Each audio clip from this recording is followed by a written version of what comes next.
with the scent of potpourri, the films we commit to memory.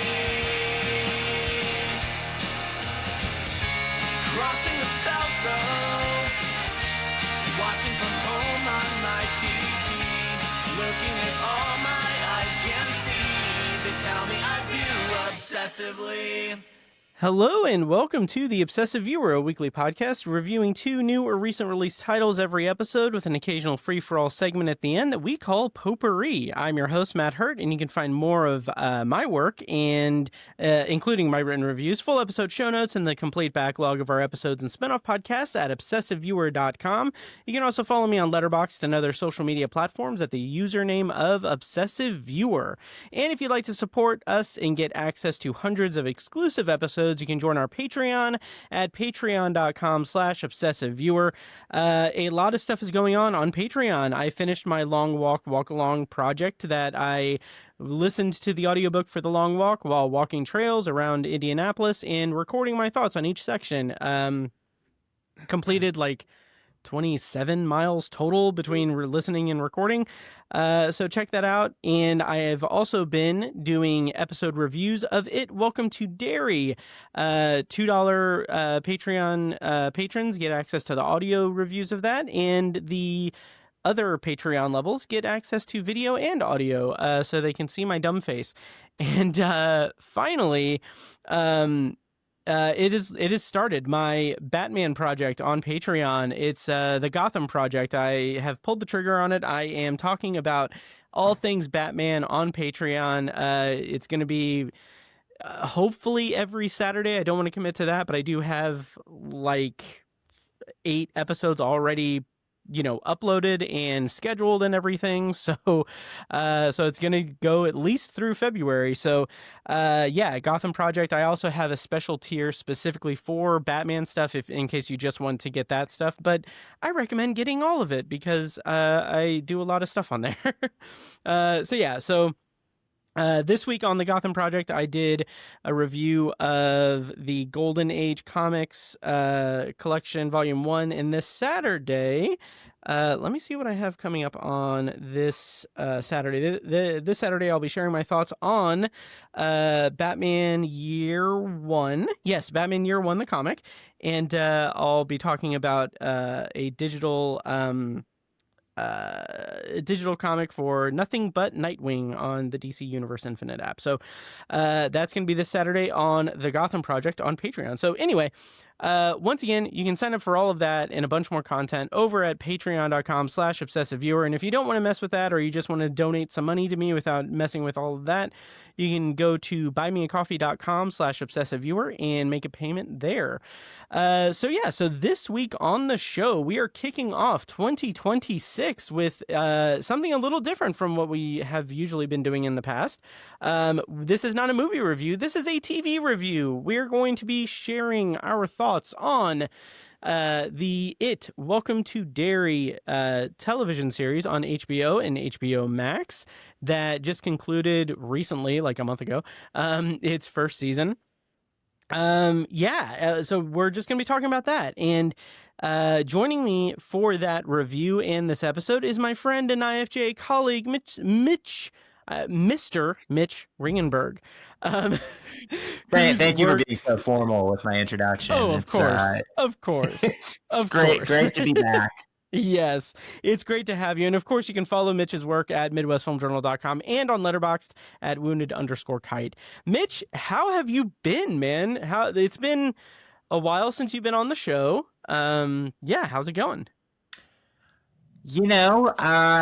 Pretty good. Nothing too crazy. I had a nice couple weeks off for the holidays, so that was nice. Been doing a lot of movie watching, a lot of reading, a lot of hanging with the family. Unfortunately, had to return to work this week, but gotta come to an end. Unfortunately, I think there was a day like I watched like 5 movies in one day. I don't think I've done that in that's long. Awesome.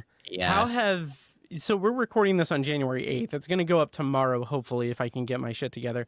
But how have you been able to watch a lot of movies in the first week of January? Because spoiler alert, I have watched one movie, but I have finished it. Welcome to Derry. So there's that. So yeah, I was dog sitting for my in-laws while That's right. while my wife and my in-laws were out of town, Hmm. and I watched a lot of stuff for like over the Nice. course of like 2-3 days because I've also started a new role at the company I work for, and Nice. my manager is out of office, so I've basically had like 2 hours worth of training to do over the course of a week. So as you imagine, I'm going to Wow. have some free time, and I don't always have that kind of free time at work. So you got to Mhm.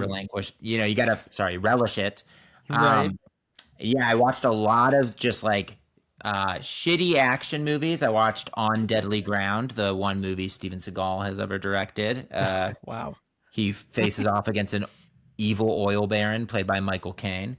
And I also for Midwest Film Journal does these pieces for the Society of Professional Journalists, like the Quill Yeah. magazine, where they're ranking every journalism movie ever made. And there are a lot of movies about journalism. In fact, they don't Yes. even really need to be about journalism to make this list. They just kind of had to involve a journalist, if that makes sense. And I think I watched the worst biopic I've ever seen in my entire life. Oh, Uh, wow. Okay. it was called Wired, and it is a biopic of James Belushi. Or sorry, no, John Belushi. John Belushi is the one Okay. SNL, right? Yes. This is a biopic of John Belushi, where he is played by Michael Chiklis. Oh, okay. This came out in 1989, Oh. and I know I've already thrown this podcast completely off the rails. Oh, no, totally fine. Let me just give you a very brief summary of what this movie is. Mm. It's based on a biography by Bob Woodward, of like the Watergate Oh, yeah. scandal and so he wrote a John Belushi biography called Wired in the 80s, like a little bit after he Okay. died. And they made this movie based on it. And the movie is insane. It's not a straightforward adaptation of this book. What it is half of the movie, it's basically two alternating plots.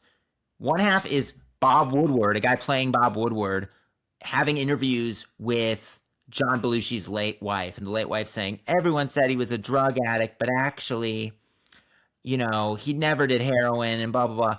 The other half is John Belushi's ghost in the afterlife in a taxi cab Okay. played by a taxi driver named Angel, and he's recounting everything about his life. Oh, no. And it's also trying to be really funny. Like Michael Chiklis is trying to be really funny. Oh, geez. And personally, I don't think like John Belushi's. I think a lot of like the SNL 70s humor hasn't aged like super well, just in terms of like, not in terms of like political correctness or anything. Just I don't think it's like that funny. And this movie just has painfully long recreations of like every single John Belushi bit you could imagine. Oh, Michael no. Chiklis plays him as this like wide-eyed, innocent soul who's like too pure for this world. Like they're lionizing him in this like really gross kind of way, Yeah. The movie is terrible, and like if this Good gives you kind of God. a glimpse of the weird tone of the movie, there's a scene where they're trying to, and this can't be true. They're trying to put his casket on a plane. They're flying it over after he dies, but he's Okay. too fat. The casket's too big to get on the Oh, plane, so they have to sit his God. corpse upright in the on the plane, and it's played as like a wah wah. Oh, no. Yes, and literally like Michael Chiklis, you meet his John Belushi, he zips himself out of a body bag and is like, fart, like it's. Oh, my God. It is. I think on Letterboxd it said if there was a Louvre for bad biopics, this would be like the Mona Lisa. This is That's wild. It is. It is. I don't know if it's like worth watching the whole thing, but it's definitely like worth like watching like YouTube clips because it is really extraordinarily bad. You've never really seen anything like it. It sounds not like something I will want to seek out, but yeah, I don't know. I just needed to tell somebody about it. Yeah. I was like, this movie is psychotic. That is so wild. I don't know. But since you mentioned Michael Chiklis, I do want to touch base with you and see if you have watched any of The Shield yet, because I know that you said that you were interested in it. No, but I am going to watch it. So I'm actually getting through The Wire for the very first time as well. Oh my God. Okay. Now, Okay. Season 1 in the bag, done. Loved Nice. it. Nice. I'm on episode 1 of season 2. Okay. And in a couple weeks, I have a 13-hour flight to Taiwan, and Nice. I am going to be. You better believe I'm going to have some episodes downloaded to my iPad for that Very flight. nice. Oh my Yeah. God. I just like within the last couple of weeks finished rewatching The Wire. It's so good. It's so freaking good. What did you think of season 1? Oh, I absolutely loved it. Like the characters were incredible. I think that I had tried to watch similar to like reading a difficult book. Like I remember like trying to read Infinite Jest, and it took me like 3 times, and then like the third time I tried to read it, I like loved it. Like it clicked with me. Oh, nice. I felt like same thing with The Wire, whereas like the first couple times I tried to watch it, I was just like, this is so dense. Like all of like the lingo they're using and everything is just, they just throw you right into that world that's clearly like very heavily researched. And I think when I tried to watch it in the past, I think the first time I tried to watch it was like in high school and just like couldn't get into it. Then I tried to watch it maybe like 10 years ago, couldn't really get into it. And then this time, basically like after the first episode, I was like, oh, I'm in. Like, Nice. I'm in the groove of the show. It's amazing.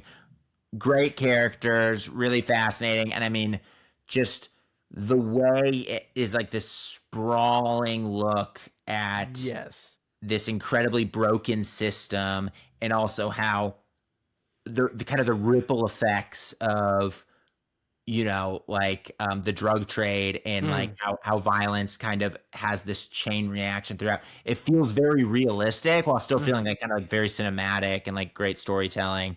I will say like the character of Omar, I've only seen the first season, is an amazing character. So he's almost out of a different show. Right. Like, you know what I mean? Like he's like, everything is so grounded in the show. And Omar is like, you know what I mean? Like Omar is like almost like the Equalizer walks into the show. But because he's so well played and he's so cool, I'm like, oh, like if this actor wasn't so good playing this and he wasn't so believable, he would almost like break the reality of the show. Oh, totally. But he's just good enough, because I was like, nothing else in the show is ridiculous, and like he is sort of a ridiculous character, but he's awesome. I love Omar. I'm very much Team Omar. Nice. My God, that performance, that character is like just. I mean, he's iconic. He's iconic. So I was good. thinking, I was thinking about this when watching it, and it's sad. This is dark and everything, but like it's sad to think about all of the actors that are in The Wire who have gone on to die now. Like they're no longer here. Like it keeps happening. Isaiah Whitlock Jr. just passed away, and of course James Ransone. But I don't know why I brought up that downer. All too young, because like it's not like a show that's 45 years old, you know. It's right. Oh yeah. We were almost, you know, I was like probably in like middle school when it aired, you know, like not, I mean, that's a long time ago now, but it still isn't that old. I mean, it's amazing. And I can absolutely see it becoming like Sopranos tier for me, which up until now, I would say Sopranos is like my favorite HBO show of all time. Nice. Second only to Welcome to Derry, of course. Oh, of course. That is a good segue, because we could talk The Wire for hours, even just season 1. Jesus Christ. Yeah. The final thing I'll say about it is I said this, I think, before at some point, but I've been like weirdly like knee deep in Baltimore crime stuff recently. So like I rewatched The Wire. I listened to the audiobook for We Own the City.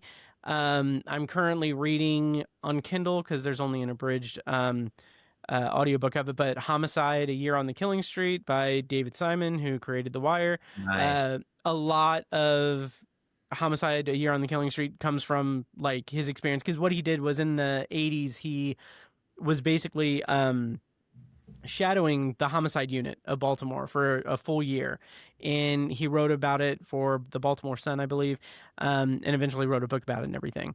And then that book eventually got, optioned or whatever to be adapted into Homicide: Life on the Street, which ran on, I think, NBC for 7 years, which I also started watching a little bit of that on Peacock. And then then I just recently finished the adaptation, or the miniseries for We Own the City, which was adapted from the book that I mentioned, but it's also made by David Simon and George Pelicanos, and a whole bunch of people from The Wire. It's like, it's wild because like it's weird because like it's not connected to, because it's a true story. But like a lot of the actors from The Wire are in We Own the City, so it's kind of funny to see like the actor who played Poot in The Wire, he's like a detective in that show, and I'm like, well, what's going on? I did watch We Own the City. Oh, nice. And, what did you think of it? Oh, it's great. It's not as good as The Wire, but it's No. really good. No. I will say John Bernthal in that show is incredible. Oh my God, yes. I was so incredible. It was funny because, as obnoxious as this is to say and everything, since I've been like so deep entrenched in all of the like Wire universe and David Simon stuff and Baltimore stuff, I'm like, that first monologue with John Bernthal in We Own the City, I'm like, oh, he's got that Baltimore accent down. Like he's like, it's perfect. And I'm like, wait, I've never been to Baltimore in my life. Like I can pick out this accent now because it's very distinctive. But yeah, he's such a magnetic actor. But I do have to tell you one thing that's I think it's gonna blow your mind. Okay. Late 2024, I went to one of my very closest friends, Russell. I went to his wedding in New Orleans. Him and his now wife live in New Orleans. And we were flying whatever shitty airline it is, Spirit Airlines, Frontier, whatever the one. It's like the discount airline that you don't choose your seats. So it's like first come, first serve seats. It's Frontier. It's Frontier. Okay. So it's like first come, first serve. So if you're flying with like your wife, like I was, or whoever your traveling partner is, you might not sit together, right? Like especially if you're like called like Group D, and there's maybe like 3 seats left, and they're all disparate, right? Well, my wife Devin, who you've met her probably, yeah. So a couple of times, I think. Yeah, so Devin is one of those people who will absolutely talk to whoever she's sitting next to on a plane, like a stranger. I'm not that person at all. Like I'm like headphones on, I'm reading a book, I'm watching something on my iPad, whatever. And she'll always, when we get off the plane, she'll tell me all about the person she met. She'll be like, yeah, wow, they're they used to live in Australia, like, whatever. She'll have all these, she'll give me like a mini biography of them, right? Sure. She's real. She's like 4 rows ahead of me, and I see she's talking to this like older woman, probably like in her 60s, and I can just see like the tops of their head, like bobbing, like they're just talking to each other like nonstop. And like they're like laughing, they're like having a good time. I'm like, dang, she's really getting along with this person. Nice.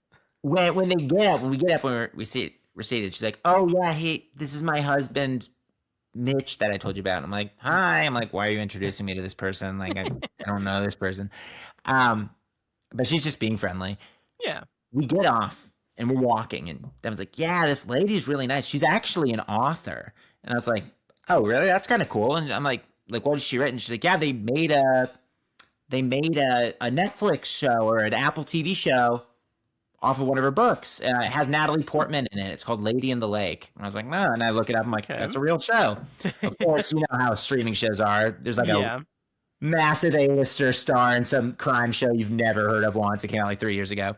Right. She goes, yeah, her ex-husband, her husband got a divorce, unfortunately, but she said they're really good with custody. And she's like, her ex-husband actually created a TV show. Have you ever heard of The Wire before? What the fuck? And I was like, yeah, I've heard of The Wire. So I was like, not only have I heard of The Wire, I know who that is. That's David Simon. Her ex is David Simon. That is wild. Is that not insane? My God. Of course, Devin had like, she likes movies well enough and stuff, and she's like a reader, but like, she's not like a nerd like us. She doesn't know what The Wire is, you know. Right. That was well before her time. She wasn't cute, and I mean, she's my age exactly, but like, yeah, she wasn't a nerd being like, oh, Rolling Stone magazine gave The Wire season 3 5 stars, you know. That is insane. That's just isn't that absolutely nuts? Oh, absolutely. I'm blown away. I was going to say. Oh, trust me, I was too. Yeah. As soon as we started talking about this, I was like, I gotta tell Matt this story. Oh my God. I was gonna say, like, when you said that you went to New Orleans for your friend Russell's wedding, like, a part of me was like, oh, like your friend's name is Russell Bell. You call him Stringer. Right, it's like some stupid story that means nothing. I'm like, no, my wife like became friends on this flight with. That's awesome. Like, Artie would have been crazy if she was just just you know, a highly like regarded author in her own right. Like that's already crazy. Oh yeah. But the fact that she is married to David Simon and has kids with him is wild. Good God. Wow. Yeah. Well, that's awesome. That's awesome. Yeah, I'm glad you enjoyed that. It kind of blew my mind for the rest of the night. Absolutely.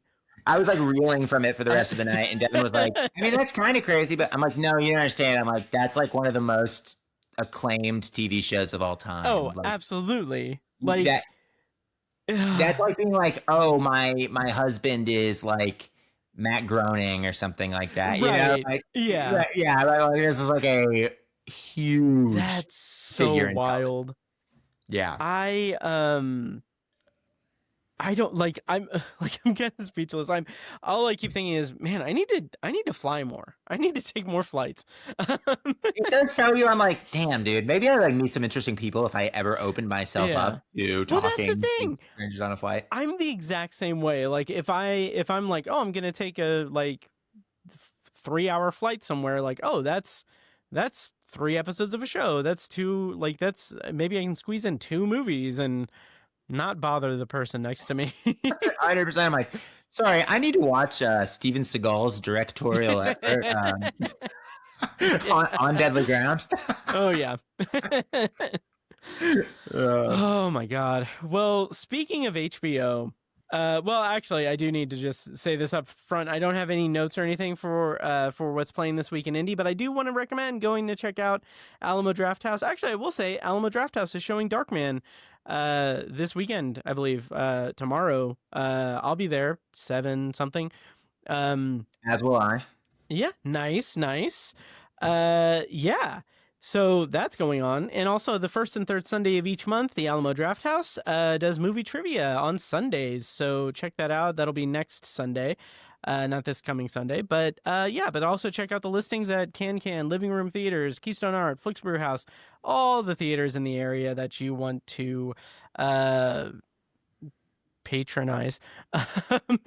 So yeah, but speaking of the home box office, do you want to talk about Welcome to Derry, Season 1?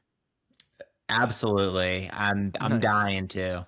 Nice, nice. Okay, we are going to go ahead and go into our review of It Welcome to Derry Season 1, which concluded its run, or it aired from October 26, 2025 to December 14th, 2025 on HBO and HBO Max. Of course, we're going to do a non-spoiler review followed by a spoiler review. I will put timestamps in the show notes to navigate around that if you want to avoid that and everything. But otherwise, I will play a clip from the trailer to transition us over to spoilers when the time comes. And I'm gonna go ahead and just say it. I am posting this on Tower Junkies as well. So hi, Tower Junkies. I'm gonna have a whole preamble and everything that you guys have already heard. But yeah. So yeah, this is cross posted. So the rare obsessive viewer cross post, whatever. So Mitch, welcome to Obsessive Viewer and Tower Junkies. Amazing. Yeah. Occupying two spaces at once. Exactly. Oh yeah. Two different levels of the tower. But anyway, yeah, the It Welcome to Derry was airing on HBO Max. It ran for 8 episodes. It has been renewed for season 2. The plot summary, courtesy of IMDb, is in 1962, a couple with their son move to Derry, Maine, just as a young boy disappears. With their arrival, very bad things begin to happen in the town. So this series stars Giovanna Depo, or maybe Giovanna Depo, I'm not sure, Bill Skarsgård, Taylor Page, Stephen Ryder, Matilda Lawler, Amanda Christine, Clara Stack, and Blake Cameron James, and also Arian S. Cartaya. Oh, and Chris Chalk. Okay. And it is from the producing team of Andy Muschietti and Jason Fuchs and Barbara Muschietti, who, of course, all did It and It Chapter 2. So it is in that same cinematic universe of the It movies from Andy Muschietti. Mitch, let's talk It Welcome to Derry in non-spoilers. What were your expectations going into it, and how did you feel about the season as a whole? Sure. So I'll give you just like a little bit of context. I was a bit. Stephen King played a very large role. I mean, former English teacher. I'm a huge bookworm. Stephen King played a huge role in my my love of reading growing up. Like, I probably started reading Stephen King novels when I was like 10 or 11 years old. Probably like a little too young to be reading a lot of those. And I would say that his novel It is probably his masterpiece. It's like one of the great horror novels ever written. It's like a horror epic, and there really aren't that many epics within the horror genre, even in novel form. I think it holds up great to this day. I literally have the same copy I read 20 years ago on my shelf, the paperback over there to my left. I love that. And it has Tim Curry's Pennywise on the paperback, so it's a tie-in for that miniseries. Nice. Loved that miniseries when I was a kid. Will absolutely admit that there are a lot of things that have not aged well about it. It's pretty corny, but Tim Curry that holds up. Was amazing in the show. I thought the It movies were okay. I thought that they were very well shot. I thought that Bill Skarsgård was a lot of fun as Pennywise the Clown. I liked how they kind of went for this more monstrous, like alien-looking version of Pennywise. I thought was a really smart move. I did feel that the movies had this and I think just adapting such a complex, a novel with such a complex structure is difficult to put in movie form. And I found that the movies were a little bit annoying, where it would be like, let's meet this character. Oh, here's it, jump scare. Yeah. Let's meet this character. Here's it, jump scare. And kind of both movies just do that. And then they each end with just a big confrontation. And I found that setup pretty disappointing. And I also thought the movies relied very heavily on pretty poor CGI work that I think really robbed some kind of gory kind of, for better or worse, like some money shots, right? Like these scenes would end with this big scare, and then this bad CGI or unconvincing effect would kind of like sap the moment of its tension. All of a sudden, you're like, oh right, I'm watching like a movie. I think like the best example is like the opening scene of the first one with the famous like Georgie and the paper boat, and when that starts out so great, the tension, the way it's shot, Bill Skarsgård's performance, amazing. And then he kind of turns into a CGI monster and bites his arm off, and like bad CGI blood sprays everywhere. And you're just kind of like, it was just an underwhelming finish to like a very strong start. And I felt like that was a pretty consistent theme. So going into this show, I really didn't have much in the way of expectations. I enjoyed the movies enough that I was like, I'm at least going to watch the first episode of the show. But I wasn't, I already just thought the idea of making like an extra textual adaptation of this novel, personally, that just doesn't do much for me. Like, at least the idea of it, you know, it's like, okay, we have this novel, we've adapted the novel. This feels like we're just trying to squeeze more content out of a already complete thought, you know? Yep. And I will say that the first couple episodes I found were really pretty fun overall. There is, no pun intended, some like batshit insane stuff in the first episode or two. Oh yeah. It really goes all out with the gore. It honestly played like kind of fun fan fiction to me. And I don't mean that like in an entirely derogatory way. In the sense that, like, you know, in the novel, there's all these scenes we get of like flashbacks of the kids of like, I saw Pennywise in the boiler room in my school, and he turned into a werewolf and chased me, you know? They don't have any of that stuff in the movie just because they don't have time to put that in the movie. Right. This kind of felt like we were getting a lot. The first half of the season felt like we were getting a lot of those kind of cool sequences and seeing these different forms of Pennywise in a way I thought was like really fun. And I was kind of like, I'm actually cool with Bill Skarsgård not being in the show yet, because like I'm actually having fun with seeing Pennywise take all these different forms. And there were there were like 2 or 3 scenes where I was like, this is genuinely pretty unsettling. Unfortunately, I think the show pretty much falls off a cliff about 4 episodes in, and rarely springs back to life. I thought by the end it was pretty bad.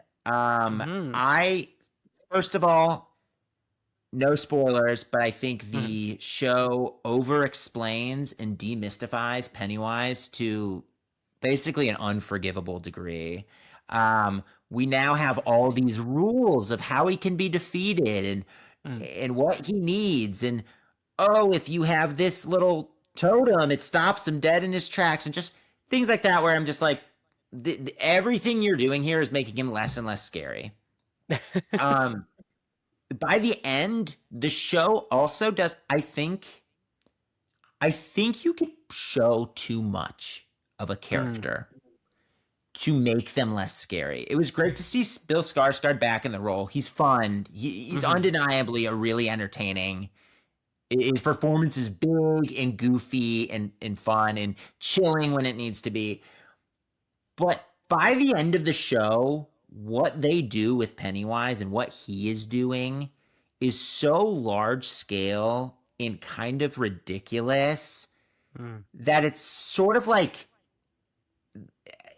it just feels silly, and this is no longer scary. Like, you're showing me too much. It would be like if Jason Voorhees, if we saw him take down, 100 Marines or something, I don't know, like in like a force, it'd just be like, okay, so he's just this unstoppable giant thing. Why hasn't he just taken over the world at this point, or whatever? It just, they're no longer scary. To be They're fair, the isn't that technically like the beginning of Jason Goes to Hell, though? That's true, and it is that movie is a masterpiece. But there's Oh, only like yes, 10 yes. of those guys. Sure. But you know Yeah. what I mean. That may be No, a I get bad what you mean. parallel. And I will say this: I hold Stephen King's It mythos and story in much higher regard than I hold the Friday the 13th series. Same. And one is just absolute trash, and one I think is like an actual genuinely great story. Love them both for different reasons though. But Yeah. anyways, I'll wrap it up by just saying, like, there is a military subplot in this show that takes more and more center stage as the show goes on. I thought that was disastrous, and where that goes when you find out what the ultimate plan is. How many times have we seen that Yeah. in a movie? I mean, it's like now I'm in a Jurassic World sequel. It just that was just so tired, so disappointing. And finally, like the movies, I think the CGI is even worse in this show, unfortunately.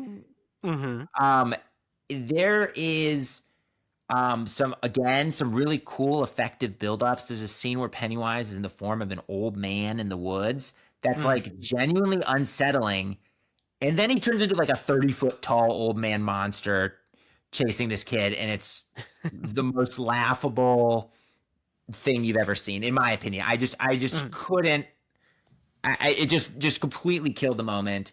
And the finale of the show, the final episode, is just people running around this awful, ugly, gray, green screen fog that just looks so terrible, and it is just bizarre why they would choose such a visually unexciting location. I just didn't understand that at all. And I think, Matt, like, if I'm sounding harsh, it's because, like, I love it. I love Stephen King. I love Stephen King's It.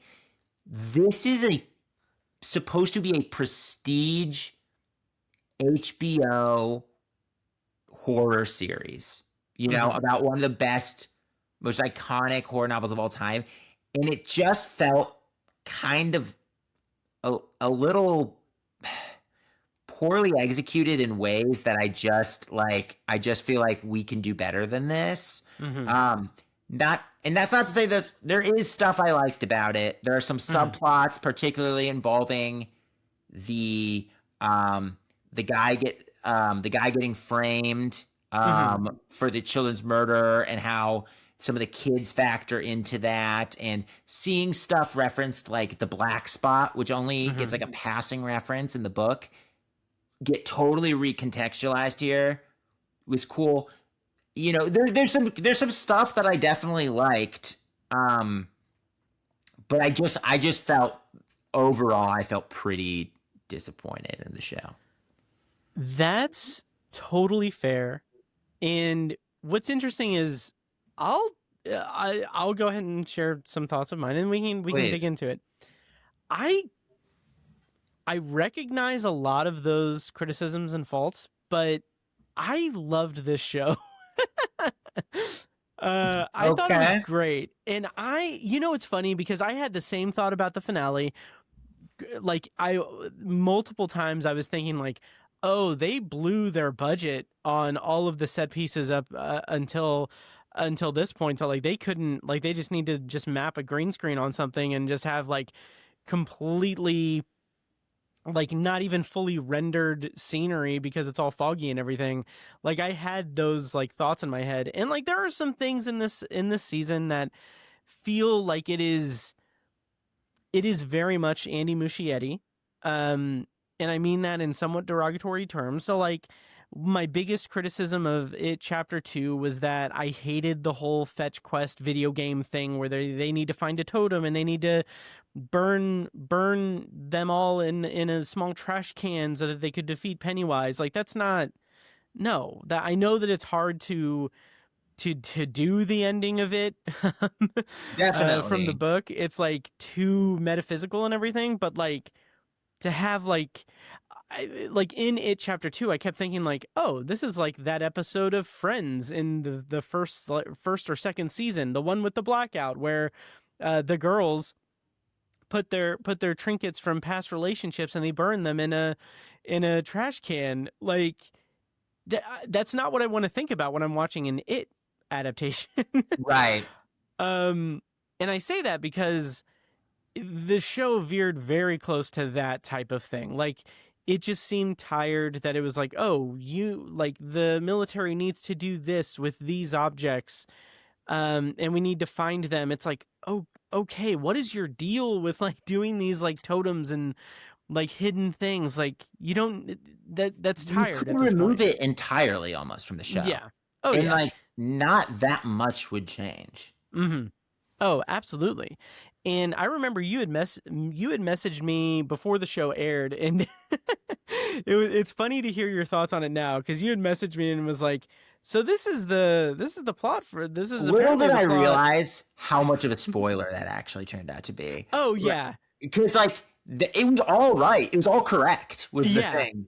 oh yeah, But all those things are kind of revealed in like the last half of the season. Well, to be honest, I don't think I read the full thing. Okay, good for you. All- I apologize. yeah. I thought that was like the premise we were operating Oh, no, with, not and at that all. wasn't really.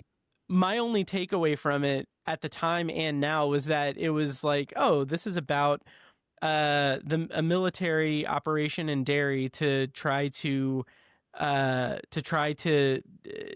get control of it or something, to get control of Pennywise. That's all I kind of really. Well, I don't know if that's not really a spoiler, is it? They go full Dreamcatcher with Pennywise. Oh yeah, You know? Yeah. That's kind of like what I was. All I was missing was like Morgan Freeman with like giant ass eyebrows walking around. Sure. And people shitting aliens or whatever it is.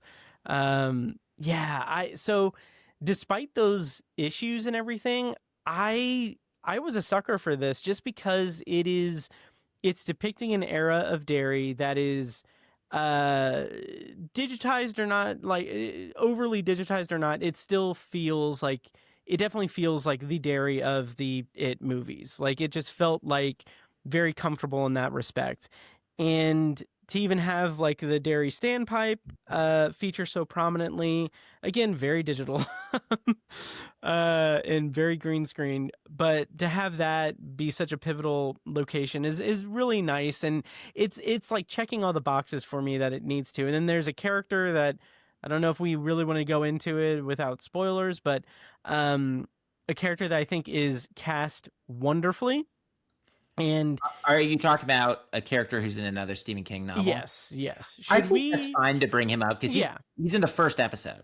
Oh yeah. So Dick Halloran is in the show, and that connection, like throughout the show, throughout the episodes, and you'll hear this on Patreon and everything.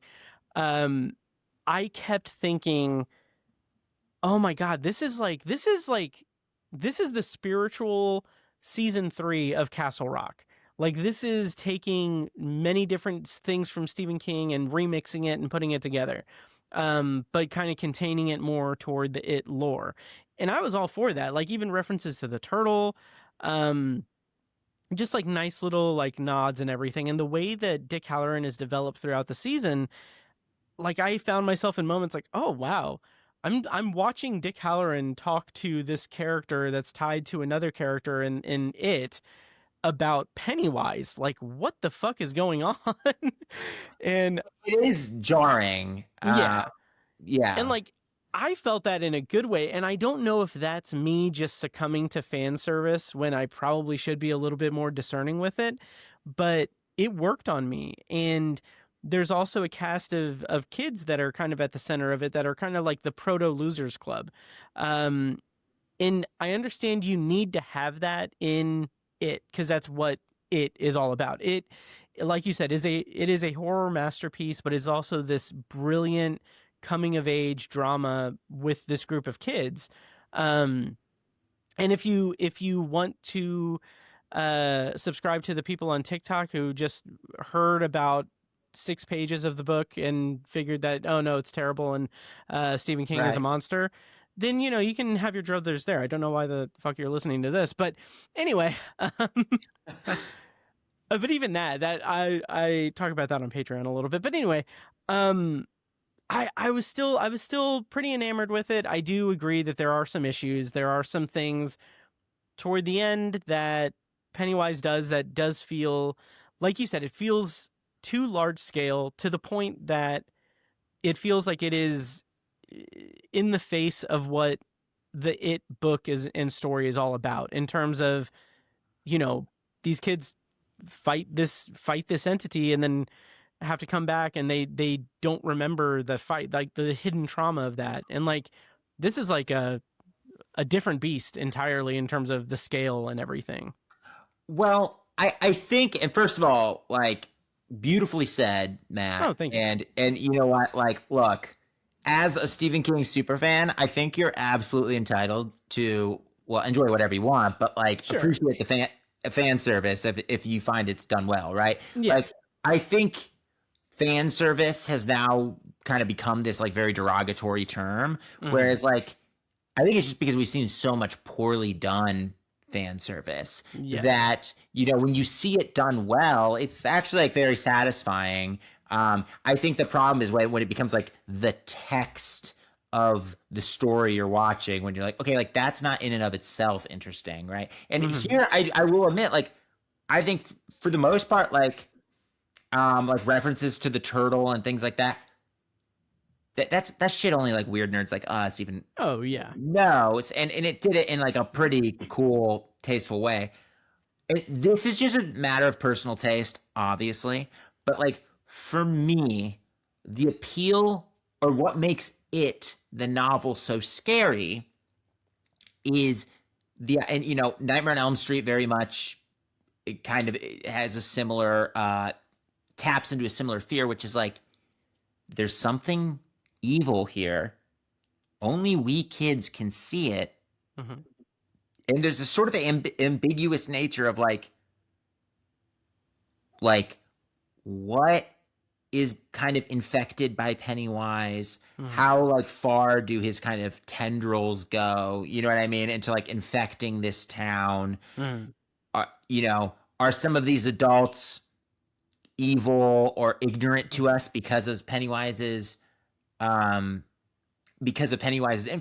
or is it just because they're adults and they don't believe us? It's probably a little bit of both, right? And there's just this ambiguity there that makes it scary. When you just take out any ambiguity whatsoever, and he's just like the equivalent of like a supervillain in like a Marvel movie, it's just like, to me, I'm just like, this isn't like what I think. I don't think this makes like Pennywise scary. Like, Pennywise is basically like in God mode by the end of this. And just for me, I'm like, that's not the direction I personally want to see Pennywise to go. Sure. I much prefer him to be this secret evil that like some people are unfortunate enough to encounter.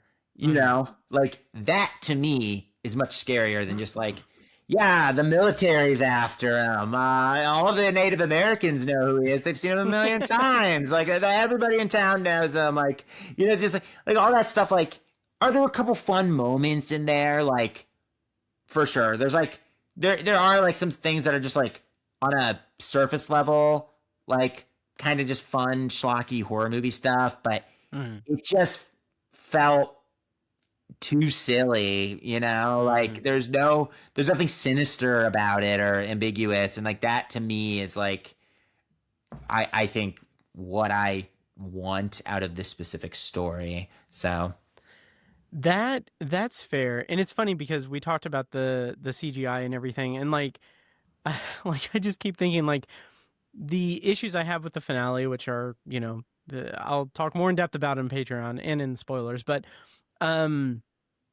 the issues I have with the finale boil down to a lot of those like CGI issues like we talked about. And like I'm just remembering like how shitty the Flash looked in the climax of the Flash, and like, okay, yeah, that seems kind of Indy It's Muschietti's weird. thing. Yeah, it's weird, and I'm definitely down to talk about it in spoilers here soon because I feel like Mhm. we should get more in depth about Oh, this. yeah. But it's weird that Andy Muschietti in particular seems to kind of have this weird issue with his CGI, and Yeah. I don't know if it's. I think in the case of the Flash, I think that was probably beyond his control. Yeah, that's fair. I cannot imagine that like shitty CGI Nicolas Cage was like, that's what I want. Like that's the perfect version. Right. You know, like I think we would all just want to see Nicolas Cage as dressed up as Superman, right? Like that would Yeah. be that would be cool. Oh, yeah. Sorry, spoilers for the Flash, but the but it does seem to kind of be it does seem to be an issue in kind of all of his stuff, and I honestly just think it's a matter of taste for him. Yeah. You know, I think I don't want to mischaracterize what our colleague and friend Evan Dossie said, but I remember him once talking to me, and he was like, "Man, like it just annoys me. I could be wrong here, but I remember him saying something to the effect of like people over fetishize like practical effects, and I don't necessarily disagree, but for me, I just think I cannot deny that like movies that I really am enjoying, they do die on bad CGI. There are horror movies that just get killed for me with bad CGI, and we have so many modern horror movie directors like the A24 type guys, and that really you can just tell they only use practical effects and stuff. Like there seems to be kind of a resurgence in that, and I think with somebody like Andy Muschietti is he's just somebody like who genuinely he probably isn't. He probably likes the look of like CGI gore and stuff, and I think that's just an artistic decision for him, and that's just not one that for me personally works. Can't speak for the man, but I just feel like it's so consistent in his body of work that, you know, like it's not like he couldn't afford to make these things more practical if he wanted to, because these things have a huge budget. Yeah. Oh yeah. Yeah, I'm trying to think because I'm not trying to convince you that it's good. No. I'm so curious to hear your opinion. Yeah. Oh yeah. But I feel like once. Yeah, there was a whole thing. We can probably talk about this in spoilers too. But there was a whole thing. Just this is a gripe, but apparently people were quick to categorize the black spot subplot in this movie or in the show as a ripoff of Sinners, which bothers me so much because it's media literacy. They were probably filmed at the same time, and second, it's also like I get it, like the image of his black people in a historical setting being like trapped in a burning building by white supremacists, that image is a central set piece in both that episode and obviously in Sinners, but I mean that's absurd. But also, it's also referenced in the book that came out in 1986. So, like, not only that, it's like, can it not have a burning building? Like, can you not have a subplot about this? Like, and just the fact, that's tired. It makes me think of this thing that I keep thinking of, and then we can go into spoilers, so we can talk more in depth. But this thing I keep thinking about is like the whole knee-jerk reaction, like completely unthought out criticisms and analyses and everything online. It makes me think of like I'm waiting to see a TikTok or reel or a post somewhere that has someone who is completely not like, this is completely not satire, but I'm waiting to see someone make a sincere post that says something like, did you know this about this David Fincher movie Seven? That, if you pay attention, the deaths, they're all patterned after the 7 deadly sins. Yes. Like, I'm waiting for that to happen and for my mind to explode with just annoyance. So, Well, I've seen the joke one about Home Alone. Have you seen that one where it's like Joe Pesci plays the police officer at the beginning? Remember, he's like scoping out the house, Jesus Christ.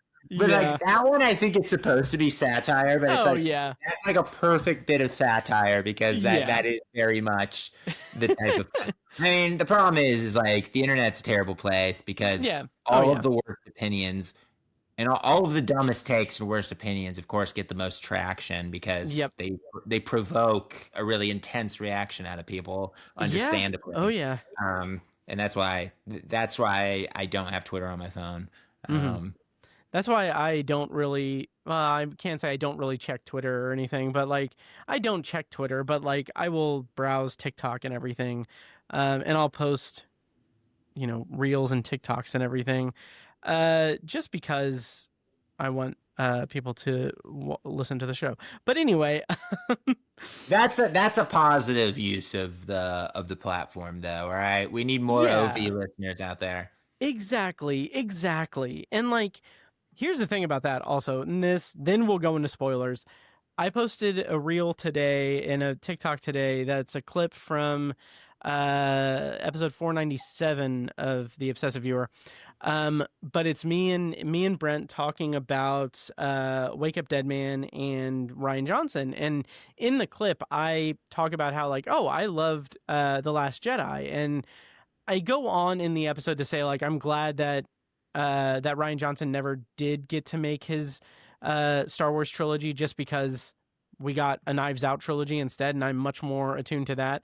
But like the clip says like, it has me saying like, I love The Last Jedi, and not to be different or anything, but I'm just not really a Star Wars fan, and that one really breached the boundaries of what the franchise was, and I was intrigued by that. And like I got a comment that was just like, breached meaning breach boundaries meaning continuity, and I'm like, I don't know what you're saying. Like, is that like, are you trying to say like, it's not breaching boundaries, it's breaching the continuity of the franchise when the next installment has Palpatine somehow returning? It's hilarious how like 9 years later you can't mention The Last Jedi on the internet without people freaking out. Like, it's almost been a fucking decade since that movie came out. Yes. And did I intentionally clip that part of the episode to try to get traction on social media? Maybe. Who's to say? Who's to say? Me. I'm to say. But but what do you say that we go into spoilers for It, Welcome to Derry? I'm in. Let's do it. All right. So we are going to go ahead and go into spoilers for It, Welcome to Derry Season 1. And yeah, so if you haven't watched it or you don't want to be spoiled, go ahead and, navigate around us with timestamps, because I don't think we're doing anything after this. But yeah, fair warning. Here's a clip from the trailer for Welcome to Derry. When we come back, we're going to be spoiling the first season. You don't like him much down here, do you, Miss Handler? You know, it's hard not to miss the things he leave behind.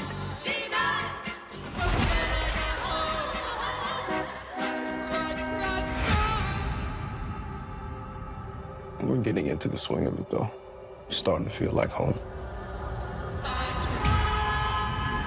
Things happen here.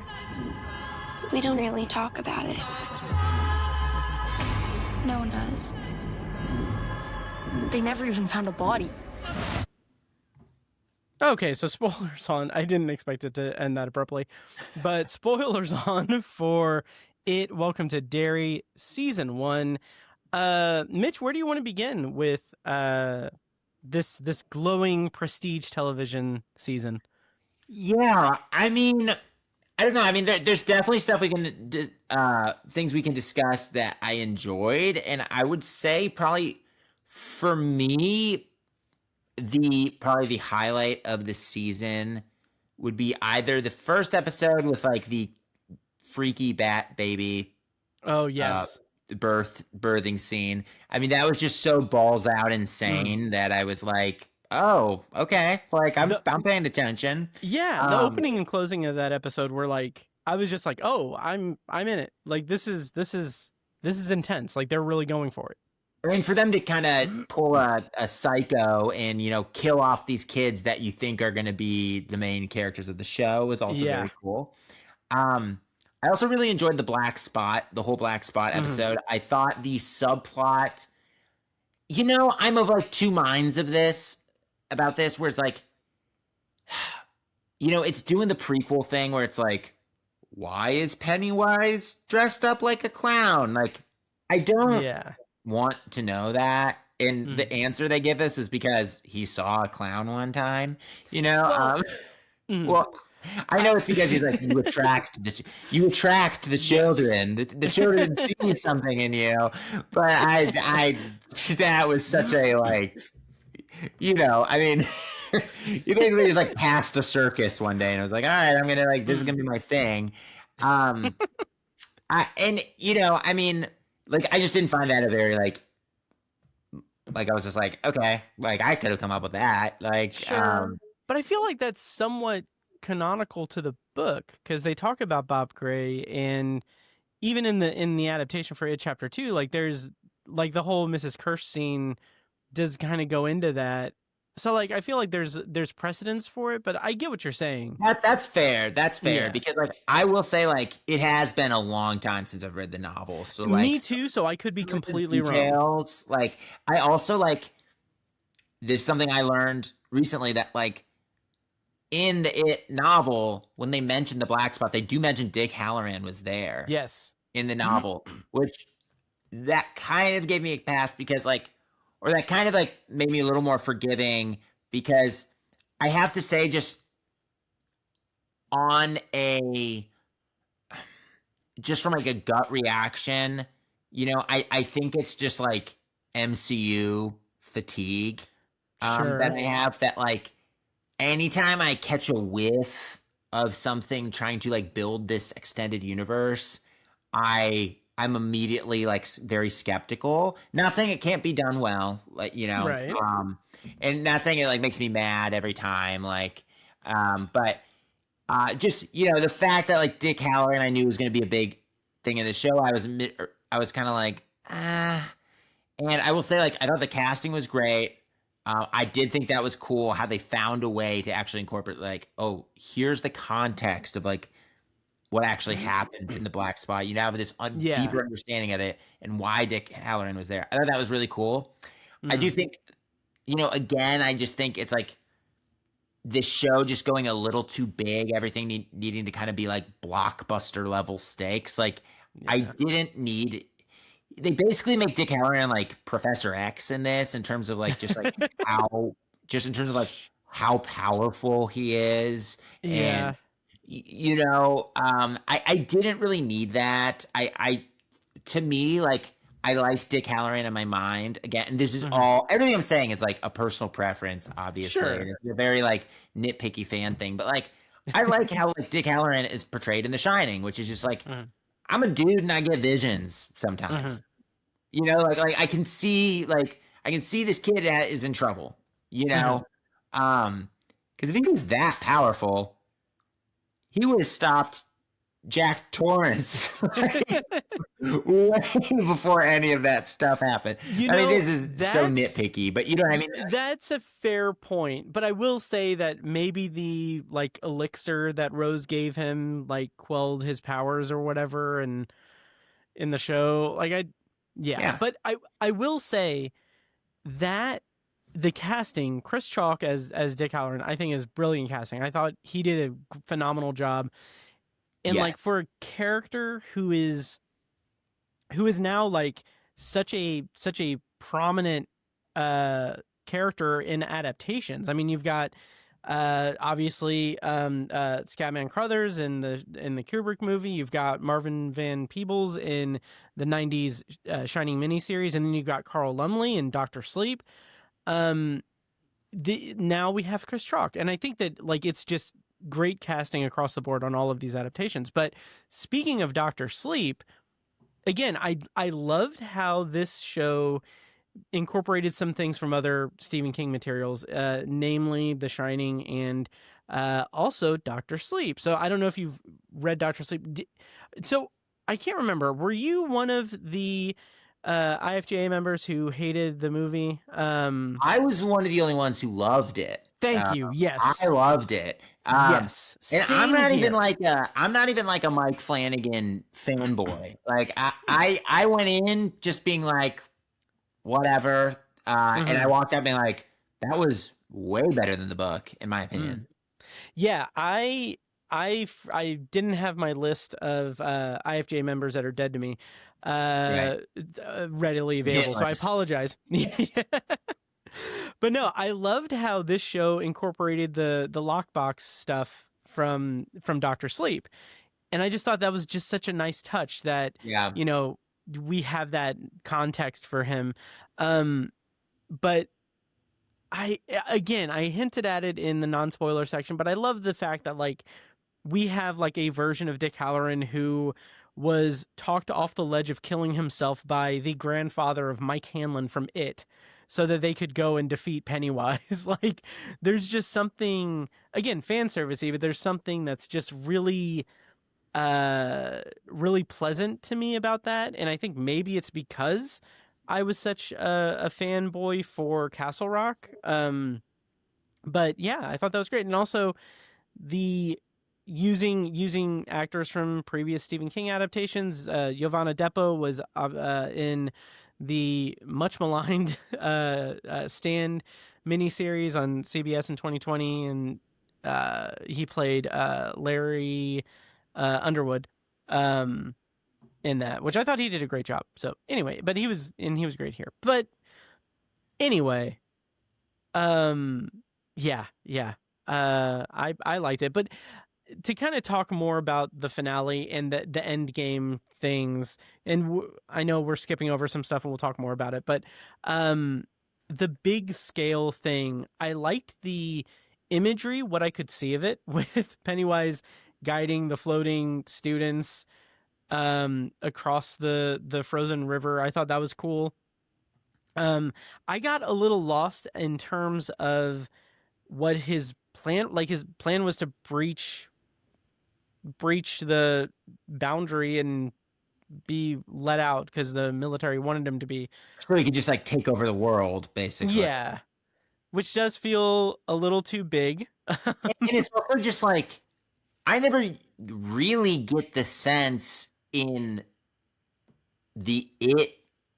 honestly, up until the show, there just seems to be a lot of things that are like inconsistent with like even the movies before it, where it's like, again, you honestly have a better memory of some of these details than I do, but I never really got the sense in the movies or the novel that it's what he wants is to take over everything and just unleash on everybody. I always felt like he's like, I'm a thing that's like kind of chilling and hiding, and I feed off of fear in children, but I'm not like trying to just like engulf the whole world. Like, right. And so it just felt kind of weird that it was like in the show, it's like, no, he's trying to take over the whole town. That's what he wants to do. It's like, why is he just doing that now? Like, yeah, it does seem a little inconsistent, because like his whole deal is like the 27-year cycle. That's the whole point of it, is that I've never seen it as like, oh, he needs to, like, the reason why he why he goes into hibernation every 27 years or for 27 years is because he has been defeated by kids or something. Like, it's never that. It feels like it's, he has a cycle. Like, he feasts in a short amount of time and then he sleeps for 27 years. Like, that's it. You probably enjoy. And I will say, one awesome thing is I loved the image of Pennywise in the blood, like with his head just poking out of the blood, Yes. and all of the remains and all, the hundreds of people he's killed. Like that was really cool. Yes. There are some like cool images and cool moments. In that black spot scene, I loved when he finally meets that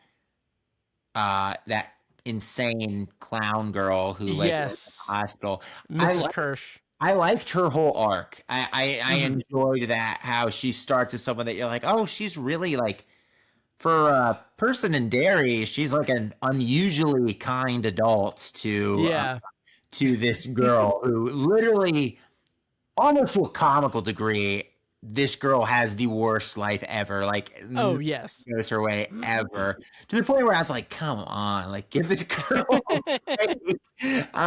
Yes. But I was like, wow, she's like actually really nice. And of course, like she ends up being like a completely insane person. Oh yeah. And the funny thing is, I had forgotten, and I'm retreading Patreon things, I'm sorry, but I had forgotten that Mrs. Kirsch was a character, like in the book and everything.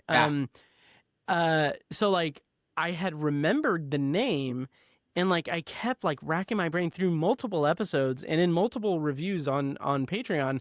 It's like, oh, what is Mrs. Kirsch? I know that name, but I don't know what it is. And I suddenly was like, oh, Kirsch is the last name of a character in Scream 5 and 6. That's what I'm mixing it up with. Yeah. And then the very next episode, it's like, oh no, wait, she's the old lady that Bev visits in It Chapter 2. Oh, did you not catch that? That's wait, yes, because they showed it at the very end of the season, right? Yes. Okay. I mean that's cool. And honestly, it like, if anything, this season, like I didn't think it was like a complete piece of shit. I wasn't like, oh my god, like I'm offended. I was just like, like this is just not the direction I want this to go, and I just had a lot of issues with it. But there's definitely some redeeming stuff in it, you know.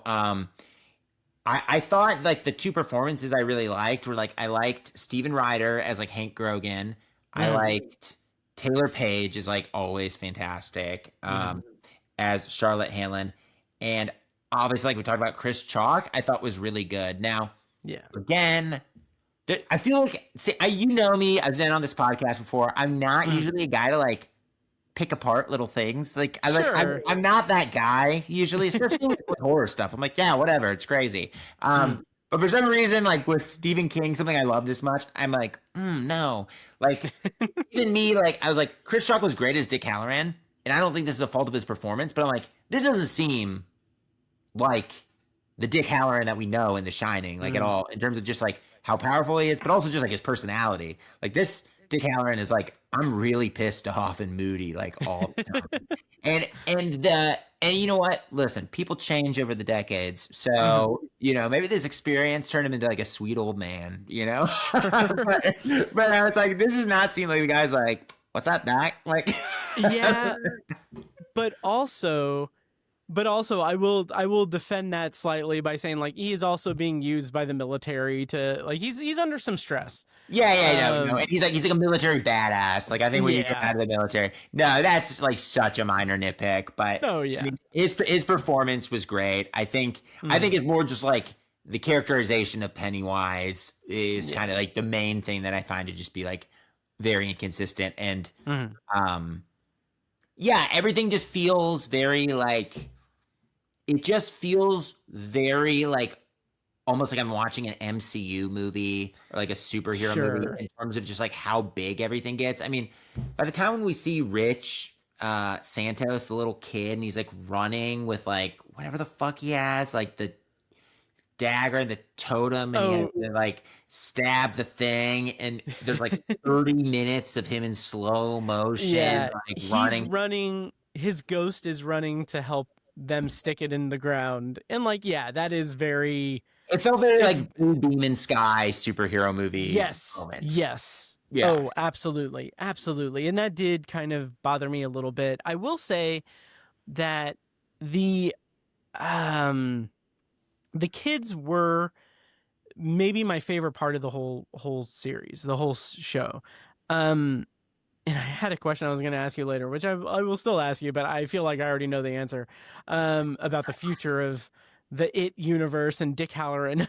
But regardless, I'll table that for now. But the kids, I feel what this show does really well, with a couple asterisks there, is the kids are very good in terms of being that coming of age teen sort of like awkward social dynamics and everything. And in particular, the character of Marge and her being torn between her friendship with Lily and her friendship with the patty cakes and wanting to be popular and all this stuff. Like the whole thing that leads up to her eye being all messed up is really good dramatic storytelling, like teen drama storytelling, because it feels authentic that, yeah, she will sell out her friend in order to remain a part of the popular clique. And it reached a point where later on, after they did the whole Neibolt Street thing, when she and Rich are having lunch and the patty cakes come up and they're like, oh, you're going to sit here with these freaks? You're not going to sit with us or whatever? Like, there was a moment where I was so invested in it. I was like, is she going to sell out Rich now? Is that going to be like a drama thing? Like, is it going to be a whole thing? And I was like, genuinely, like, I didn't care about any of the Pennywise stuff or anything. I was like, has she changed enough from that point with Lily to now realize, like, oh, my true friend is Rich and the freaks and everything? And she did, to very lengthy applause from me and my cat in my apartment. I found that a satisfying character arc as well. Like it's, it's one we've seen a bunch of times, but I thought it was like executed well here. And like, I mean, it's like a coming of age thing, right? So it's like, of course it's like, it's a well-tread like narrative. And like, I thought for the most part that was like executed very well. And I did think like her like kind of budding romance with Rich, and then like the way he dies, like that was like that got me. Like I was like, me too. Yeah, like that was very harrowing and like and very effective. Like there is like, I think in my opinion, if you changed the entire climax of like what this thing does, there's like a good, I think there's like a really good 2-hour It prequel movie in this like 8-episode season, in my opinion. Because I would also say that I did feel that like, but this is, you can say this about like every streaming show almost, which is like, it just feels a little padded at times. I was never like, I think like, it seems like every streaming show, or not everyone, but a lot of them, it's like there's always like this like lull in the middle, like like the middle 2 episodes kind of like don't advance the story at all. But that's kind of like sort of the least of my issues. I think there's like enough strong stuff in here that I really did enjoy, that I think you could have made a really cool like It kind of prequel movie. And I will say it was also very clever. Maybe I'm misinterpreting this, but the way it seemed, right? Like it basically says like, hey, I see all time at once or whatever. Like very, very Christopher Nolan-y. Like, he's like, I see time all at once. So like, I know your kids eventually kill me. So like, it's kind of almost a sequel and a prequel at the same time. Sure. And I thought that was kind of cool. Like, I was like, oh, like, like, it's like, oh, that's interesting that, like, in some ways, this is, like, after the movies where he's like, I gotta go back and kill these parents. Now, it's also just one of those prequel things, though, where, like, a prequel needs to be this, like, epic story in its own right,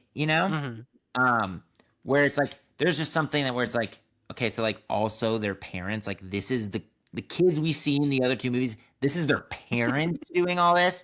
Like this happened to their, there's just something about that where you're just like, what? Like, I don't know. I didn't need them to be directly related. Sure. But I get it because he's like, this is how I stop myself from getting killed. But Yeah, and that makes perfect sense. I do like how they tied that together at the end, because I did feel a little bit shaky at the start, thinking like, oh well, okay, Mike Hanlon's father is involved with this, and like one thing that I did get semi spoiled on was that Marge is Richie's mother. Just because I saw, like I had seen a screen grab of Pennywise holding the Richie flyer, and I kind of put it two and two together. But on the flip side, I wasn't upset that I had that spoiled, because that made Rich's death land even harder for me, because I was like close to tears, thinking like, oh my God, he's sacrificing himself so that she'll live, and like she will go on to name her son after him. Like, Jesus Christ. Yeah, that was definitely a cool yeah. I will say, like, this doesn't do the prequel stuff. I know there's probably other examples of like the Han Solo movie and stuff where it's like, oh, he's flying solo, let's call him Han Solo, you know, like, stuff like that, where it's just like, wow, I like, need a name for my clown act. Yeah. There's a penny over there. Penny. There's an old wise man in the corner. No, it's like this show does like prequel stuff that is like, oh, it's not super obvious. It's not stopping the narrative dead in its tracks. For the most part, it's not like it's not stopping the story dead in its tracks to be like, so here's how these things connect that you didn't wonder about at all. Right. Which I appreciate. Like, that it's something like you mentioned, Matt, like, you have to actually think about that, and you have to have like a deeper knowledge and memory of the story, but you can also just watch it and enjoy it and not think about that. And that is actually well done fan service, which like is more than most prequels can say. Exactly. And it doesn't, that I could detect, it doesn't really retcon anything too heavily. So like, it's not like a thing where, oh, the black spot was referenced in the book, and the actual story of it is that it wasn't actually a club. It was a spot of ink on the ground, and that's where people congregated. Like, it doesn't do anything that just like swings so far out of left field from what the text is.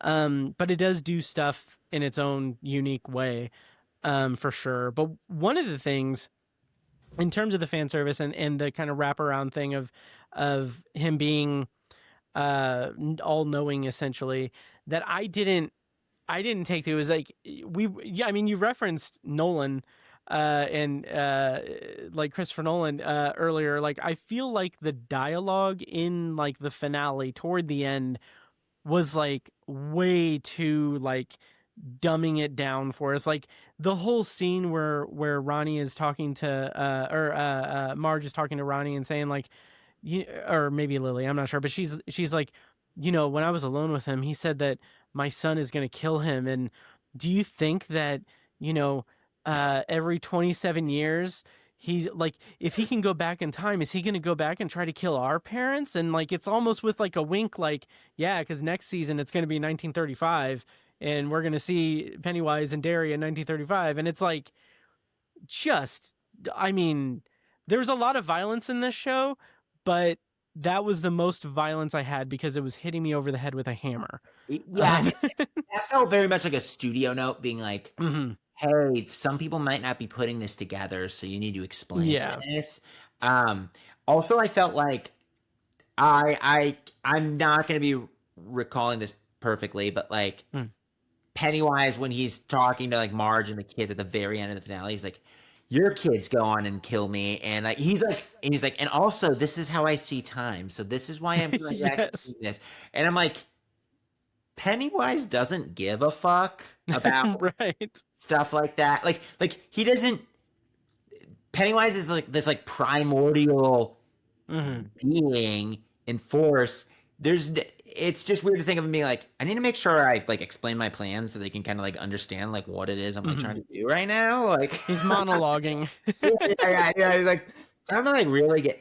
I also, and this is definitely gonna be me, I'm probably misremembering something, but like I get that like when people leave Derry, they forget. Like, totally know that. Think that's a really cool thing from the book. Love how they do that. Mm-hmm. Pennywise at the end of this thing kills a school principal. Yeah. Gets the principal up on stage and like plays him like a puppet. Mm-hmm. And puts the entire school in a trance and has them following him like a thing. It's like, how is that not something people talk about? Like, Yeah. like that would be was the craziest thing that's ever happened in this town. Oh, and like, absolutely. So that's like just the kind of thing where I'm like, too big, too much. Mm-hmm. Like okay, this is like now this is now way crazier than anything happens. Yes. That happens. And it does kind of go against the text and the original book, because I feel like the whole point of like the Losers Club is that they are a group of misfit kids who join together and they defeat Pennywise.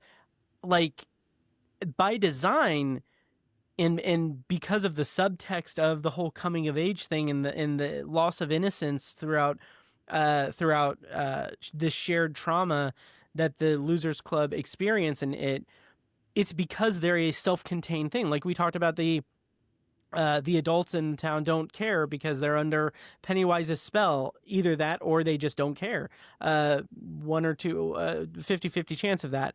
But having the Losers Club be like a very small band of kids that try to that do take down Pennywise, that is what the point of it is. And to have it, Welcome to Derry, have the entirety of like Derry High School witness their principal get slaughtered, and then have them be in a trance and paraded onto a frozen river so that they can be food for Pennywise's long journey across the world. Like I agree.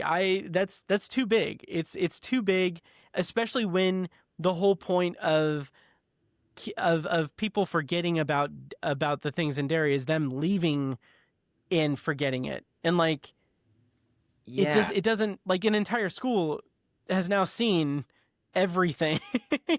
Yeah, and it it's just seems all out there. And there's something really scary about the novel, especially of like, these kids know this secret, this like evil secret, right? And it's like, I mean, the whole thing is like the evil lying beneath like the shiny, clean, small town, right? Like that's like the whole thing. So when it's just like, oh no, this is just like utter, complete chaos. And don't get me wrong, there is something fun about seeing it like in a stage full of kids and they're all freaking out and he's like playing their principal like it kind of reminds me of like to be kind of a horror nerd here, like the second Nightmare on Elm Street movie when Freddy Krueger is at the pool party and he's just like he's like in the real world and he's just like slaughtering all of these party goers and everyone's just like 24 people just running around and there's like a weird he like sends out like a weird Freddy Krueger dog at one point with like a human face and you're like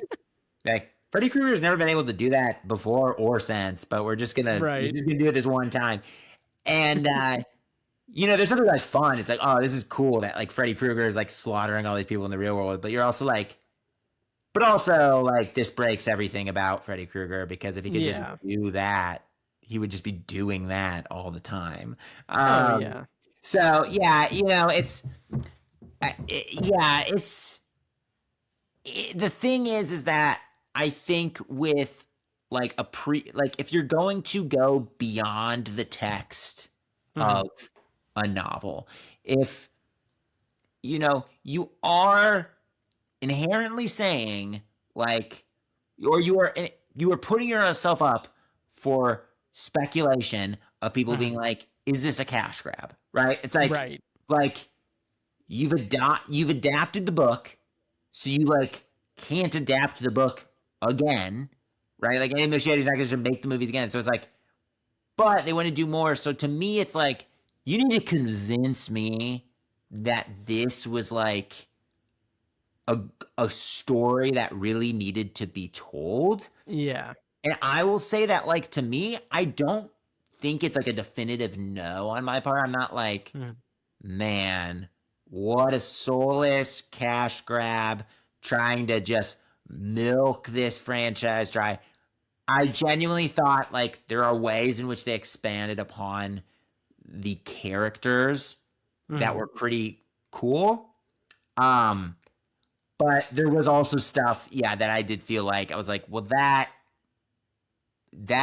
is an inherently bad idea. And I think the most offensive narrative choice, though, to me is just like the military wanting to use Pennywise as a weapon.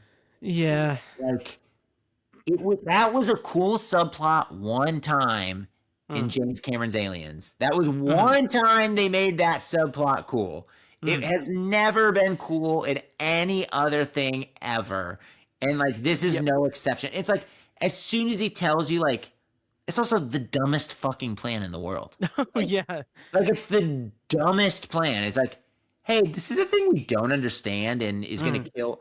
But they're like, yeah, we need to do this because there's like race riots and there's just like some civil unrest right now. So if we just send this demon to just slaughter thousands of people en masse, that actually would be pretty good. That doesn't. How does that solve your problem? How does that make things more peaceful?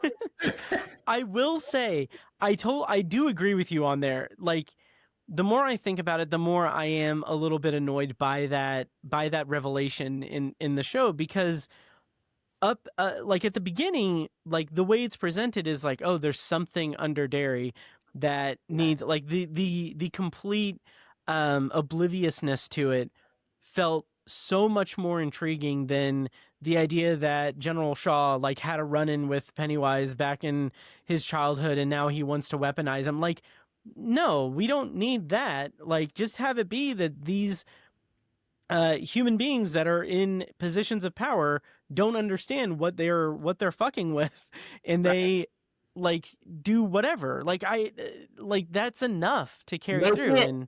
Make it like The Thing. You know what I mean? Like, oh, we found this thing. I also just didn't think like the Native American stuff was that compelling at all. Sure. Like, in terms of like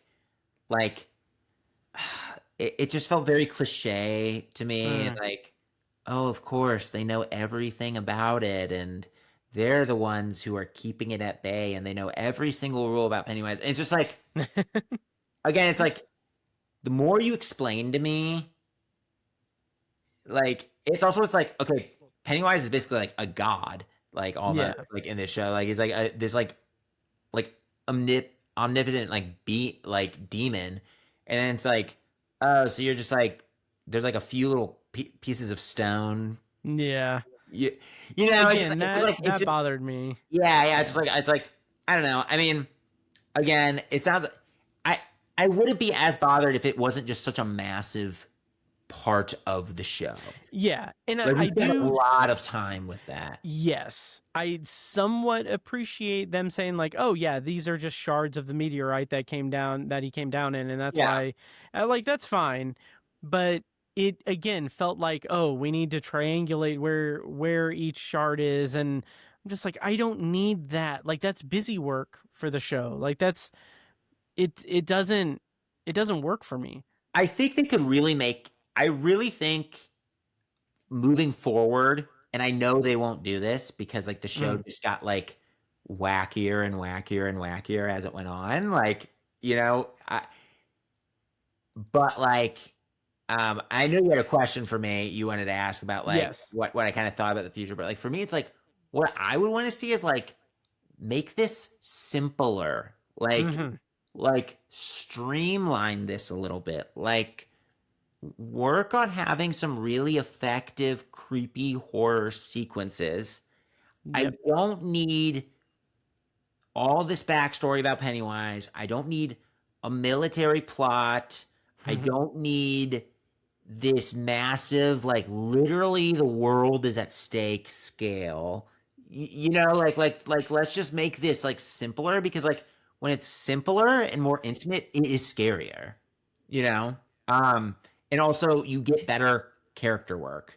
Like, that general, the James Remars, like the guy playing the general, like, he's kind of like a pretty lame character because like Yeah. he starts out as like he seems to only be there to move the plot forward, in terms of like Mhm. like he's like, oh, I'm nice, but also I'm testing you. Like, remember when he's like Right. testing the guy with like that was weird. I'm like, that's a really reckless thing to do. Yeah. But we do learn he's a pretty reckless guy, so maybe that's Oh, like yeah. with his character. Sure. Yeah, and then it's just like he just turns on a dime into like this crazy person Yeah. out to destroy the world just because like the story Mhm. seems to kind of need him to. I felt. Yeah. And like I feel like there is some effort of like the more exposure to Pennywise, like the more the adults become a little more crazed. So maybe that's a factor in that. But I Fair. forgot one of the things I also really didn't like about the finale was the whole dagger being like the Lord of the Rings thing where it's Yeah. like, oh, they're influenced. Like we need like I didn't need that. Like that can be cut out entirely. Just like I don't need some other obstacle for them to get to where they're going. Like it just felt really weird and dumb for me. But Yeah, there's enough good here that I just find this like more of like a frustrating watch than like a sure. like, oh yeah, this is horrible. It's just like I just found it more frustrating because it was like there is enough stuff here that is good and that I like that it's frustrating to me that there's so much I really don't like Sure. we kind of And- mixed amongst it. Yeah, and to reiterate, I still loved this show. Yeah, So yeah. like, yeah, but it isn't without its problems. There's no perfect show, except The Wire maybe. But anyway, Say that. yeah. Hey, yeah, Um, I'm sorry I came on here just to be such a downer about the show. Oh no, this is great. Yeah, I really went in like wanting to love it, obviously. Mhm. I mean, I go into stuff always wanting to enjoy my experience with something, obviously. Yeah, But I do have some. I wasn't as personally invested in this just because I thought the movies were so like middle of the road for Sure. me that I was like, well, those like were the ones I really had personal stakes in. And I felt like those movies were like 3 out of 5 star, like good enough time, but like they really emphasized like, oh, this is a very difficult novel to adapt. Yeah. That's kind of like what I walked away from those, the kind of thinking like, oh, Sure. yeah, that's hard to adapt, and they had a hard time adapting it. Yeah. But they got enough stuff right that I had a good time. Yeah. It's funny. It chapter 1, I rated 4.5 stars. Okay, all right. And in it chapter 2, I rated it 3 stars. I So- gave that 3 out of 5 stars as well. People Yeah. were like, and actually, I felt like at the time I was in the minority because people were shitting all over. Oh yeah. Part two, Oh and yeah. I was like, I think I was helped walking into. I went and saw it by myself on like a random day, and I walked in being like, I'm gonna hate this, like because I was like, everybody liked the first one more than I did. Yeah. So I was like, well, great, liked the first one way more, and everyone's saying this one sucks. This is gonna break my heart. And then I walked up being like, no, I actually kind of had fun with that movie. Yeah. Funny because that also seems to be the trajectory that you went with Joker and Joker Folie à Deux. That's you know what? That's right. The real Yeah. clown movie Yes. that I Oh, love Jesus. is Joker Folie à Deux. See, Oh God. anything on here to defend. Yeah, like anyone who really follows your podcast is like, this is the guy who liked Joker too. Can't fucking take anything this guy is saying seriously. Right. I hope no one thinks that. And I hope no one reads the show notes. Because I'll say it there. Just kidding, of course. Mitch, Joker 2 fan, Ringenberg, Yes.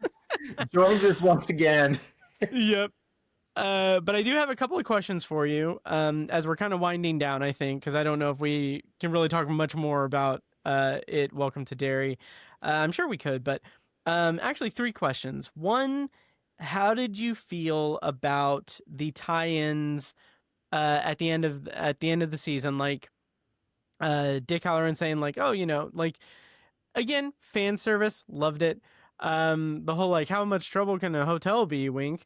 Thought that was nice. And then the cameo from Sophia Lillis, who played Bev in the It movies, at the end of the season. Is that actually the line he uses? Like, how much trouble can a hotel be, or something like that? Yeah. Yeah, like Yeah. I didn't like that at all because I'm like, like, yes, I'm aware this character was in The Shining, but like, that reminds me very much of like the line in Titanic that I always hated, where he's like, Pablo Picasso. No one's ever gonna buy a painting. Oh yeah, yeah. That's what I mean. It's like you're only saying that, like you're not saying an actual line of dialogue that a person would say. Right. You're talking directly to the audience when you say that, and I just find that like, I don't like that. Like, I mean, yeah, you've already made the connection to The Shining because you're Dick Halloran. I don't need to know you're going to a hotel, but again, it was one line, made my eyes roll, but I wasn't like, fuck this show. Yeah, it reminds me a little bit of the early, like one of the first episodes of Boardwalk Empire when I think actually Chalky White, played by Michael Kenneth Williams, he like says something to Nucky, and he says like he refers to someone as a motherfucker, and then Steve Buscemi is walking past and he talks to like his partner or whatever, and he's like, "What's a motherfucker?" Yeah, it's like, really? Could you like okay, Prohibition era America, like, was that really not like in the vernacular? And also, can you really not tell from context clues what that is? Like, yeah, it's like that's, if somebody said that in like 1830, maybe Right. I'd be like, oh, okay, yeah, maybe that commonly is on, okay, the 30s for sure. Yeah, no, exactly. It's just, it's a little too, I mean, not a little too, it's, in my opinion, it was way too on the nose, but again, it's one line, they couldn't help themselves. They were like, someone might have just gone this whole season and not realize. I mean, that's definitely like another, they're like, I think there's people who went this whole season and didn't realize that this guy's from The Shining, which is like, right. That's fine. You don't need. They did a good enough job developing his character that like you can just enjoy his character. Yeah. It's only a fun thing to learn later, maybe, that he's in The Shining.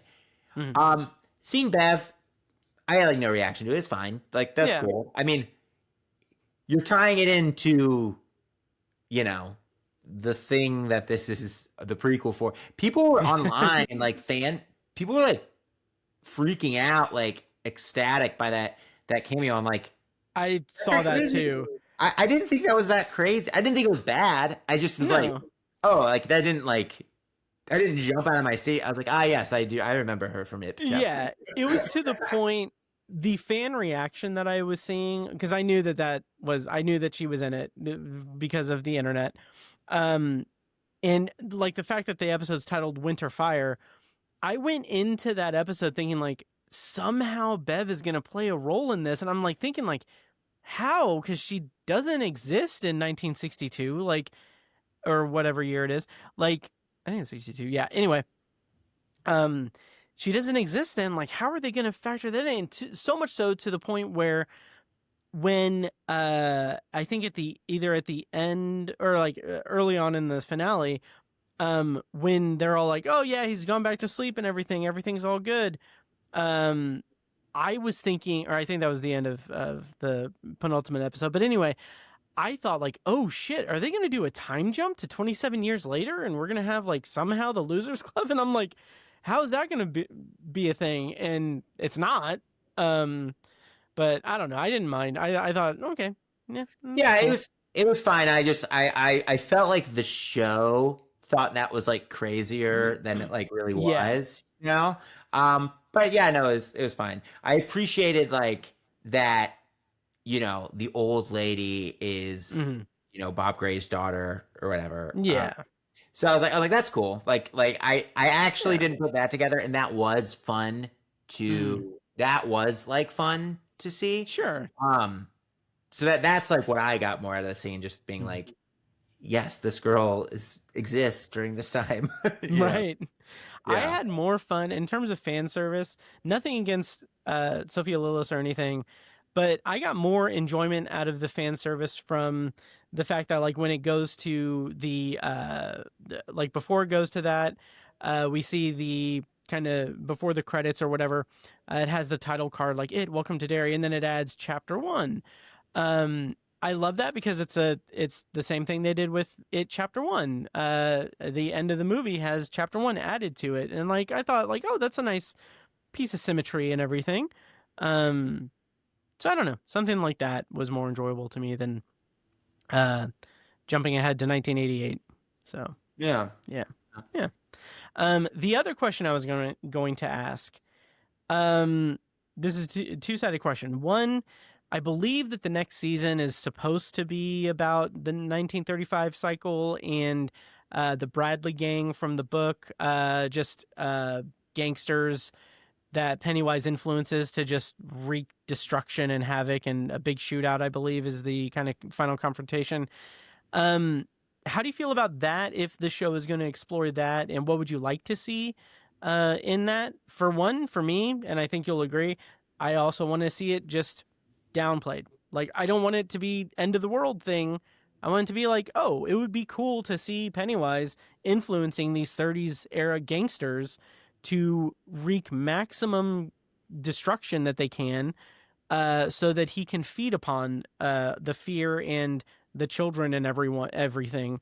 Because that's what Pennywise is. That's what Pennywise is. That's what he's all about.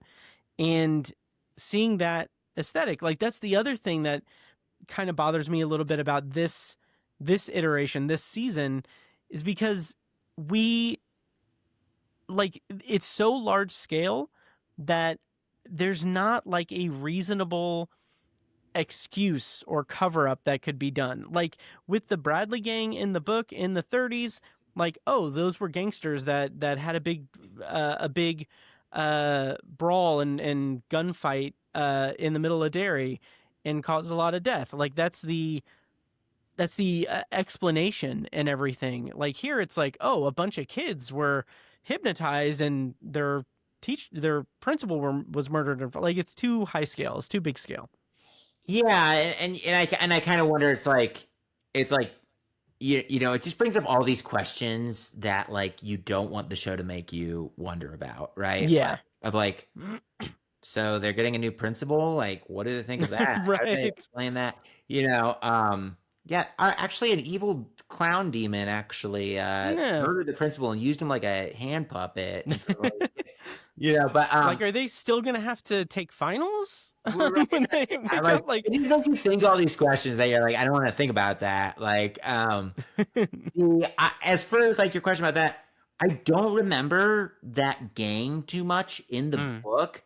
Like, honestly, if this show did anything, it's like it did make me like go like, I need to reread that book. Same here. Yeah, because I was like, I kind of want to see like a more satisfying. It's like I want to read like the satisfying version of this story, and it would also be fun to reread the book and be like, I'm sure I'll be like, oh, this show had a lot more references to the novel than I remembered because it's been so long since I've read it. So I think I would appreciate a little bit more stuff out of the show. But yeah, I think like that sounds like a really cool thing. I like that they're going backwards instead of forwards.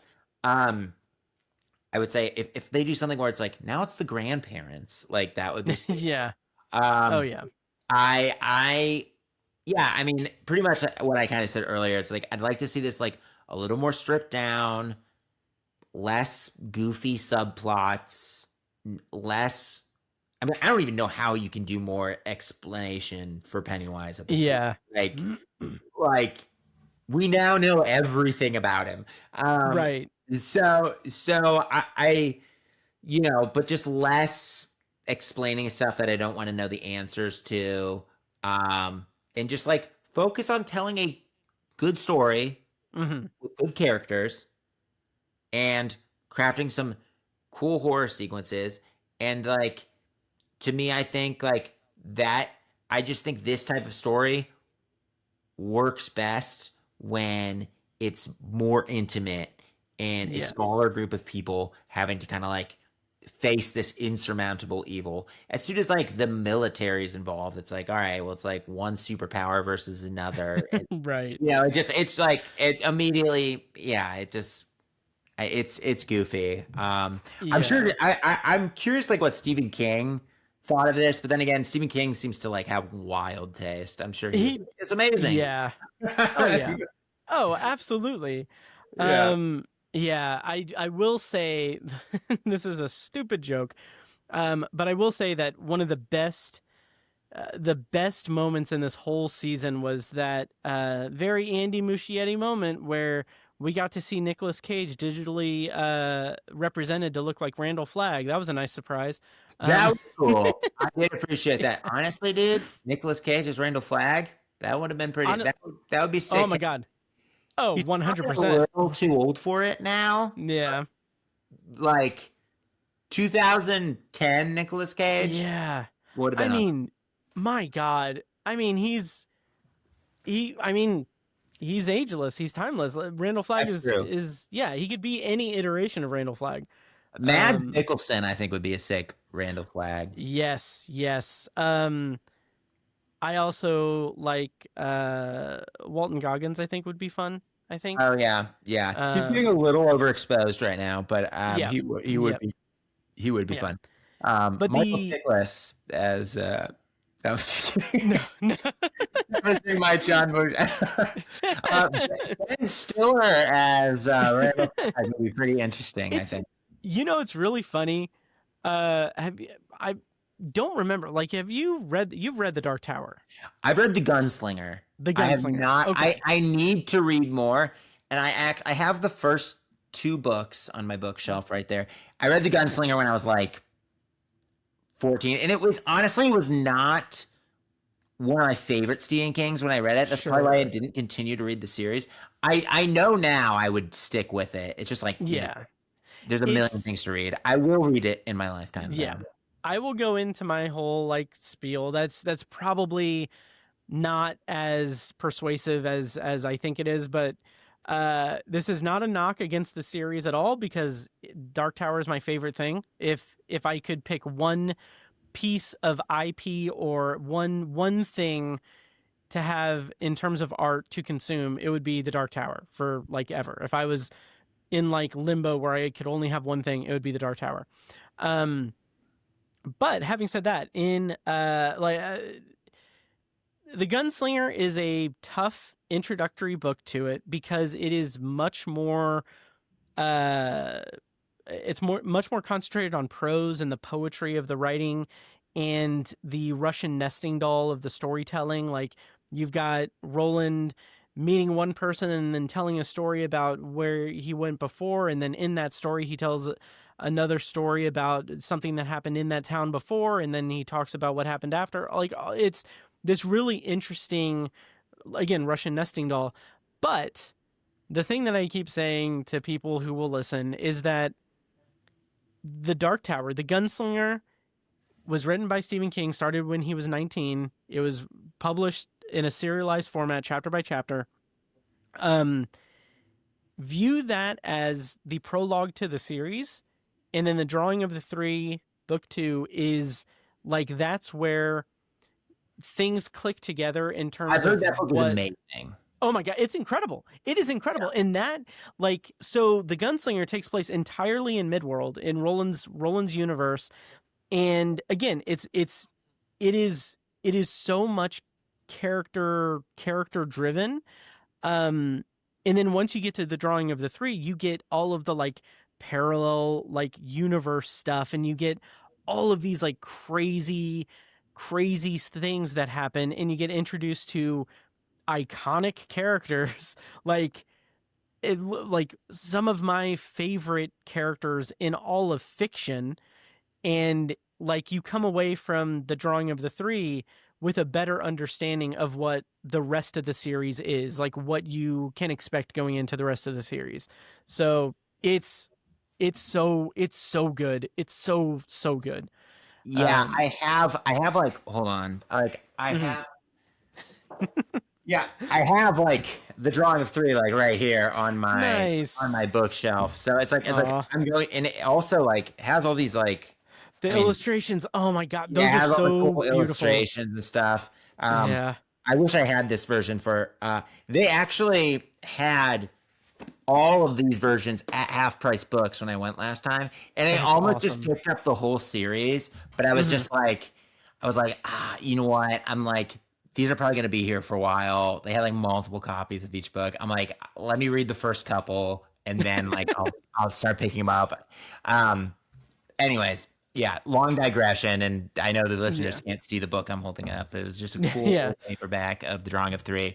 Yeah. I will read them just because like that was just like, that's like I've read like most classic Stephen King, and that's like a huge blind spot. Obviously, like the Dark Yes. Tower series is like a pivotal text, and I just remember when I was a kid, you know, and I read The Gunslinger, I was like, oh, I like that, but then I just like moved on to like, you know, Pet Cemetery or whatever. Sure.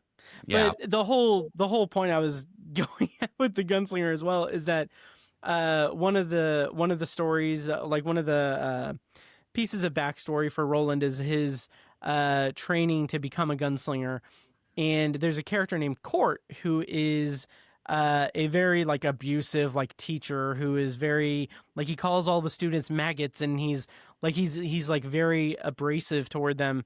I remember when Tiny and I were working nights and we were reading it for the first time, like in tandem, like he spent like 11 months reading the whole series, and then I had, in that same time, it took me like 13 months. But we would get into conversations about casting, obviously, and we were all like, oh, we could see Michael Chiklis playing Court. That would be interesting. Nice. So that's to tie back to what we talked about like an hour ago. No, fair. I yeah. mean, I'm excited. I'm excited to read them. Like, I'll probably honestly, as much as I want to reread it, like that's probably got to be my next Stephen King thing is starting back over with the Gunslinger and just going through, because I know I'll enjoy it. Like, I know. I will. Yeah. Oh yeah. One of my goals for 2026 is to pay more attention to Tower Junkies and Anthology. So anytime you read anything, watch anything Stephen King related, and you want to talk about it, let me know. We will do a Tower Junkies episode. I would love that. I would love that. Nice. And honestly, I had a blast today talking about Nice. the show Same with you. here. It was a ton of fun. Oh, yeah. And we'll wrap up here in a second. I did want to ask one final question that I already know the answer to, but given how this season positions Dick Hallorann as a character in the, in my opinion, great casting of Chris Chalk, would you want to see a spin-off show that is Dick Hallorann at the Overlook over the years, like experiences? You know, it I'm not gonna, you know, be a total Debbie Downer with this answer, because I will say, like, I'm completely on board with you. Like, I thought Chris Chalk was awesome. Like, I don't have much of a I have seen the 90s miniseries of The Shining. I barely remember it. I was so young when I watched it. But I think he's like right up there in terms of like just like a strong acting performance with Scatman Crothers. My thing is just like I would love to just see more of this character, and you know what? Like, I'm honestly, if it's not Andy Muschietti doing it, like, I would like somebody else do that. You know, I would kind of be down to watch the show. To me, it's like doing this stuff. It's like we're like fully in fan fiction territory, you know?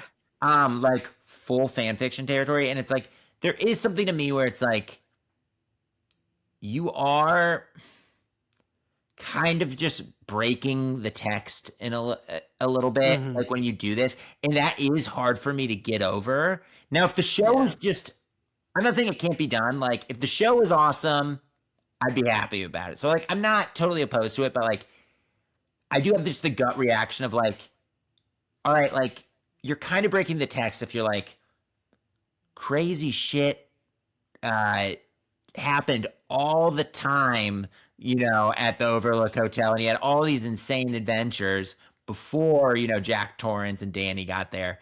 Because you just don't, because like just the way he acts in both the book and the movie when they first arrive, he does not. I mean, definitely acts a little bit like, "Ooh, this place is a little spooky," but like he's, he's not acting like I feel like if again, it's just one of those things like we just talked about in this TV show. It's like, yeah, all right, well, all that just happened, like. It doesn't really make sense that the town would never mention that ever again. Right. Yeah. Like that would be the craziest thing that was talked about all the time. And, it feels a little bit like that. But that said, great performance. We've already seen Dick Halloran go on some crazy adventures. So like, yeah.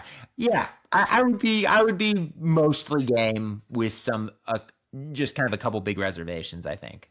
Yeah, I agree. And I will say that I know Glenn Mazzara had written a script for a movie called The Overlook that would have been just like exploring the Overlook in over the years, which I remember when like that news broke. It never got made, obviously, but when that news broke, I kept thinking like I would love to see like an anthology series where, like Castle Rock, where each season takes place in a different year of the Overlook, and you see all the crazy shit that happens, and like you get to know like basically like an anthology show, like anything else. I actually think that's kind of a cool idea, and honestly, it's it's kind of not that different from like comic book properties and stuff, like where you it's just like, I don't know if I'm way more, it's way easier for me to accept that with like, for some reason with like, maybe just because it's based on a single novel, right? It's like one single original work, and that's why it feels weird.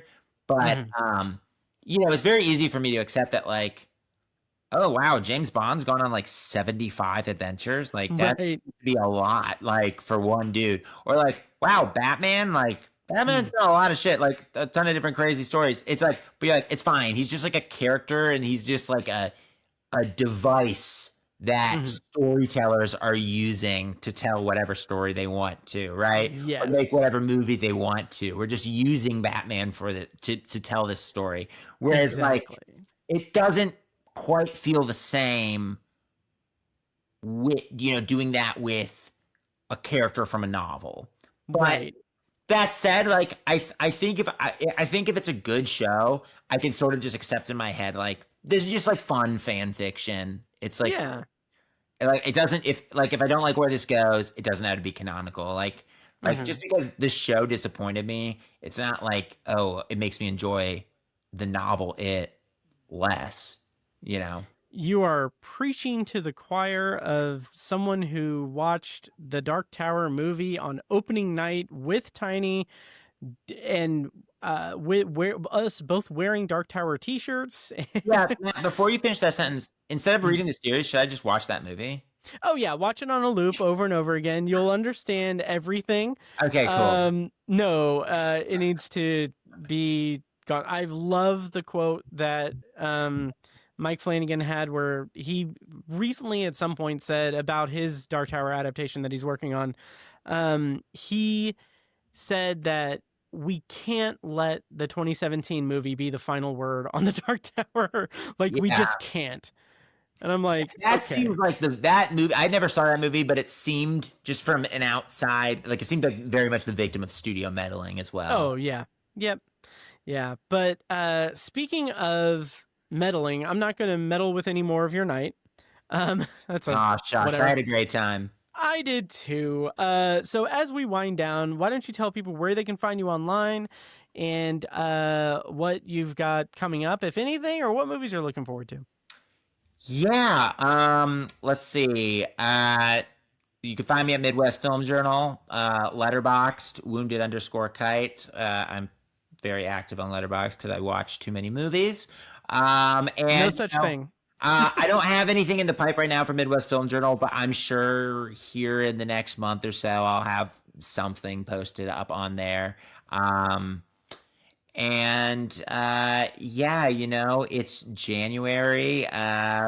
Looking forward to some good January trash, you know? Same here. Sometimes you find some good low IQ diamonds in the rough. There's a movie about a killer monkey coming out that could be fun. I can't wait. Yeah, I can't wait for that, honestly. There's this real like meathead bro action movie with like Ben Affleck and Matt Damon coming out that I'm like The Rip.